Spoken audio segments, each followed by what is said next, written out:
Okay, so welcome sa ating first vlog na. Welcome po sa my channel. Old and collectibles coin ni Maharlika. Yan. So maganda na. So welcome po kayo sa aking munting channel. Ngayon po pag-uusapan natin ang pinakalumang barya na meron ako. So ito ay si 1 centavo Pilipinas. Ito ang pinakalumang barya na meron ako. So, ito country, pag-usapan natin siya, no? Country, Philippines. Denomination 1 centavo. So, si 1 centavo. Year 1931. So, ito po yung kanyang likuran. Yung kanyang taon ay 1931. Period, US administration 1903-1945. Coin type circulation coin. Composition bronze. Edge type smooth. Shape round.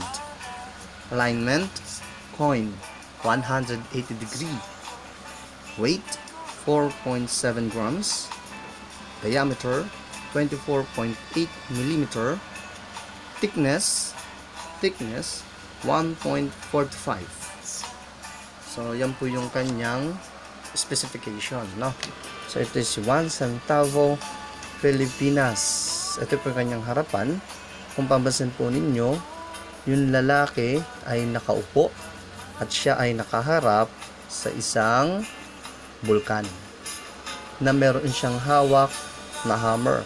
So kung papansin ninyo o titignan natin, itong 1 centavo na to ay nasa magandang kondisyon, kung saan pati yung gilid, no, yung gilid na mga design ay kitang kita pa. Tapos yung mga letters, yan, tawag doon, malinaw pa siyang mababasa na. Pati yung kanyang ilong at kanyang tenga, kitang kita pa. So nasa magandang kondisyon ng barya na to. Ito yung kanyang harapan, 1 centavo Pilipinas. Pati tayo, dumako naman tayo sa likurang bahagi nitong ating barya. Okay, so United States of America. So nababasa pa siya, no? Kompleto, maayos. Nasa maayos na kondisyon. Pati yung letters niya, mababasa pa natin.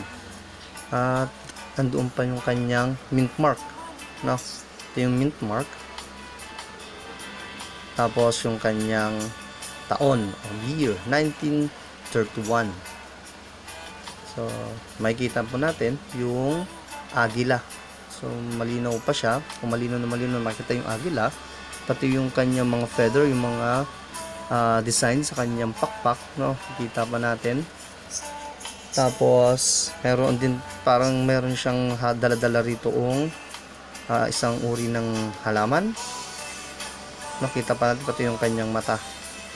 Tapos yung mga design ng Amerika dito sa baba.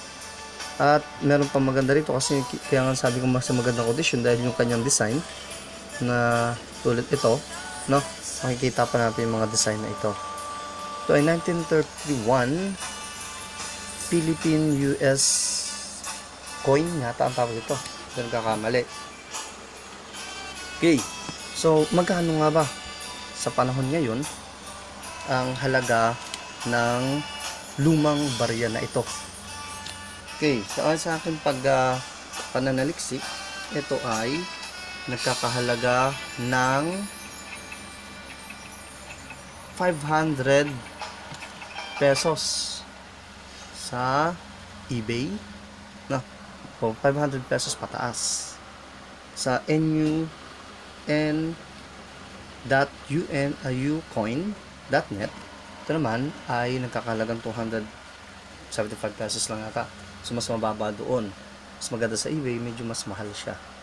Ganun pa man, mukhang hindi ko siya kayang ipagbili dahil ito yung pinakalumang barya na meron ako. So, ako po ay new tawag doon, new collector pa lang ng barya. So, kasi simula ko pa lang, na-inspire kasi ako nung minsan nakapanood ako ng mga vlog sa YouTube. Kaya sabi ko, o naalala ko na mayroong mga lumang barya na nagtabi ang aking ama. Kaya tinignan ko ito at iyon. So meron pa akong mga lumang barya na i-feature natin sa mga susunod nating mga vlogs. So papakita ko lang, no. Iyon siya. So meron pa tayong mga lumang barya dyan na iisa-isahin natin yan sa mga susunod nating mga vlog. Okay, so yun muna sa araw na ito. Goodbye and thank you.